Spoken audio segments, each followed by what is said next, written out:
وبالوالدین احسانا۔ آپ کے سامنے قرآن شریف کی چھوٹی سی تلاوت میں نے کی ہے،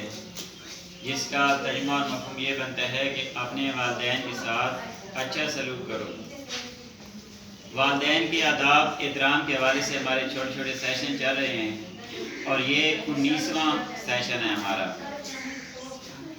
سب بجے تک آواز آ رہی ہے؟ تو بیٹا کیسے لگ رہے ہیں یہ واقعات؟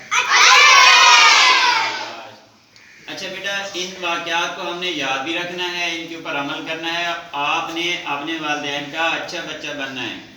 اور وہ سارے کام کرنے ہیں جس سے والدین خوش ہوں، کیونکہ والدین کی خوشی میں اللہ تعالیٰ کی خوشی ہے۔ ایک چھوٹا سا واقعہ آپ سے میں شیئر کرتا ہوں کہ ایک جوان سے ملاقات ہوئی، ان کے والد صاحب فوت ہوئے تھے، تو کہنے لگے کہ والد صاحب نا کوئی پلاٹ وغیرہ نہیں چھوڑ کے گئے، کہ اگر 2-3 پلاٹ پڑے ہوتے تو ہمیں کوئی ایسی پریشانی نہ ہوتی، بلکہ وہ ہمارے پاس ریزرو رہتے، کوئی دکھ سکھ بنتا ہے بعد میں، یا ویسے ہی ایک بندے کو حوصلہ ہوتا ہے کہ ہمارے 2-3 پلاٹ پڑے ہیں۔ تو آج کل ان زمینوں کی، پلاٹوں کی بڑی قیمتیں ہیں، تو لاکھوں کی پراپرٹی ہمارے پاس ہوتی۔ خیر میں ان کی بات سنتا رہا جوان کی، اور ان کی بات سننے کے بعد کیونکہ میں اس جوان کو بھی جانتا تھا اور ان کے والدین کو بھی جانتا تھا، تو میں نے انہیں بولا کہ آپ کے والد صاحب انتہائی اچھی شخصیت کے مالک تھے، سادہ لو انسان تھے، نیک تھے، خدمت خلق کا بڑا جذبہ تھا، حقوق العباد ان کے حوالے سے بڑے ہی کیئرفل تھے، اور حقوق اللہ کے حوالے سے بھی، کیونکہ وہ امام مسجد تھے۔ تو میں نے کہا کہ آپ ماشاءاللہ نماز پڑھتے ہیں، تو اگر کوئی آپ کی نماز رہ جاتی ہے، قضا ہو جاتی ہے، آپ نماز نہیں پڑھ پاتے، تو کیا فیل کرتے ہیں؟ کہنے لگا کہ بڑی ٹینشن ہوتی ہے اگر کوئی نماز رہ جائے۔ میں نے کہا یہ جو آپ کو ٹینشن ہوتی ہے نماز رہ جائے، تو یہ کس وجہ سے ہے؟ تو کہنے لگے کہ یہ والد صاحب کی وجہ سے ہے، کیونکہ والد صاحب امام مسجد تھے تو وہ نماز کی بڑی پابندی کراتے تھے، تو اب نماز رہنا تو دور کی بات، نماز قضا ہو جائے یا جماعت سے رہ جاؤں یا تھوڑی سستی کر لوں تو بھی ٹینشن ہونے لگتی ہے۔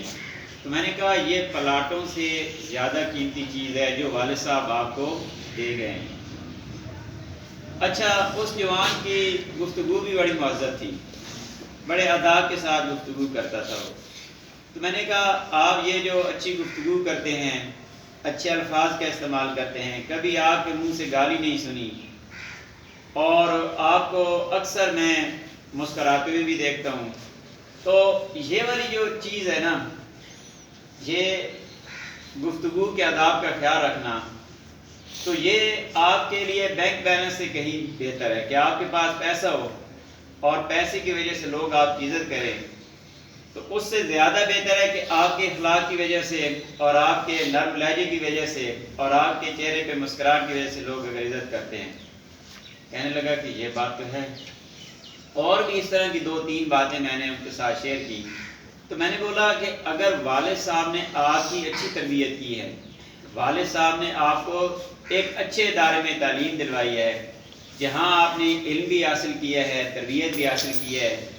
اور پھر اس کے اوپر آپ عمل بھی کر رہے ہیں، تو میں نے کہا کہ یہ جو چیزیں آپ میں پائی جاتی ہیں نا، یہ آپ کے والد صاحب پلاٹ چھوڑ کے جاتے، بینک بیلنس چھوڑ کے جاتے، کوئی بزنس بڑا چھوڑ کے جاتے، تو اس سے بہت زیادہ یہ قیمتی ہے۔ تو اس کو سمجھ آ گئی، اور پھر اس نے اپنے والد صاحب کی بڑی تعریفیں کرنا شروع کر دی، اور اللہ کا شکر ادا کیا کہ مجھے وہ ایک قیمتی چیز جس کا اس دنیا میں بھی فائدہ ہے، آخرت میں بھی فائدہ ہے، اور اللہ اور اللہ کے رسول صلی اللہ علیہ وسلم کی بھی اطاعت ہے، تو وہ میرے لیے چھوڑ کے گئے ہیں۔ تو آج کل اس دنیا میں سب سے جو بڑا سرمایہ ہے نا، وہ اپنے بچوں کے اوپر پیسے لگانا کہ ہمارے بچے اچھے سمجھ جائیں، اچھا علم حاصل کر لیں، اچھی تربیت حاصل کر لیں، سب سے قیمتی سرمایہ کاری۔ ہم دنیا میں سرمایہ کاری کرتے رہتے ہیں، تو سب سے جو قیمتی سرمایہ کاری ہے وہ اپنے بچوں کے اوپر پیسہ لگانا ہے کہ ان کی یہ دنیا بھی سنور جائے اور آخرت بھی سنور جائے۔ تو پھر وہی بات کہ ہم نے ایسے کام کرنے ہیں جن سے اللہ راضی ہو، اللہ کا رسول راضی ہو، ہمارے والدین خوش ہو۔ اگر والدین زندہ ہیں تو ہم نے ان کی خدمت کرنی ہے، ان کی ہر بات ماننی ہے۔ اگر والدین اس دنیا سے چلے گئے ہیں تو ہم نے ان کے لیے مغفرت کی دعا کرنی ہے، اور والدین کے جو دوست احباب ہیں ان سے ادب احترام کے ساتھ ملنا ہے، ان سے تعلق رکھنا ہے، اور اللہ تعالیٰ سے اپنے والدین کی مغفرت کرتے رہنا ہے۔ اللہ تعالیٰ سے دعا ہے کہ ہمیں والدین کی صحیح معنوں میں خدمت کرنے کی توفیق عطا فرمائیں۔